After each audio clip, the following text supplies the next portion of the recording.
పిల్లలకి tonsils and adenoids surgery చేయడం వలన ఇమ్యూనిటీ పవర్ తగ్గిపోతుందా? టాన్సిల్స్ అడినాయిడ్స్ అనేవి ఇమ్యూనిటీ సిస్టమ్ లో భాగమైనప్పటికీ క్రానిక్ ఇన్ఫెక్షన్స్ ఉన్నప్పుడు వాటిని సర్జరీ చేసి తొలగించడం వలన ఎలాంటి ఇమ్యూనిటీ తగ్గడం జరగదు. అడినాయిడ్ అండ్ టాన్సిల్స్ తో బాధపడే పిల్లలకి ఏ వయసులో సర్జరీ చేస్తే మంచిది? 2 నుంచి 7 సంవత్సరాల వయసు గల పిల్లల్లో మీ ఈఎన్టీ డాక్టర్ ని సంప్రదించి వారి అడ్వైస్ ప్రకారం సర్జరీ ప్లాన్ చేసుకోవచ్చు. టాన్సిల్స్ అండ్ అడినాయిడ్ సర్జరీ చేసిన తర్వాత మళ్ళీ పెరుగుతాయి. Latest and advanced methods and technologies తో మళ్ళీ రికరెన్స్ లేకుండా సర్జరీ చేసుకోవచ్చు. టాన్సిల్ సర్జరీ పెయిన్ఫుల్ ఉంటుందా?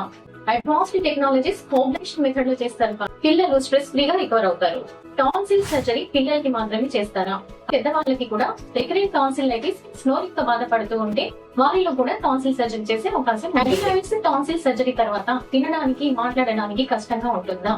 రికవరీ టైం చాలా పడుతుంది. తర్వాత anaesthesia recovery period around 4 to 6 hours తర్వాత మీ ఇండియన్ డాక్టర్ సజెస్ట్ చేసిన డైట్ మీరు తీసుకోవచ్చు. హాస్పిటల్లో 1 day మాత్రమే స్టే. సర్జరీ తర్వాత యాక్చువల్లీ స్పీకింగ్ క్లారిటీ బెటర్ అవుతుంది, స్నోరింగ్ తగ్గుతుంది, ప్రాపర్ నేజల్ బ్రీతింగ్ ఏర్పడుతుంది, స్లీప్ ఇంప్రూవ్ అవుతుంది. దీని వల్ల child overall health and growth కూడా బెటర్ అవుతుంది.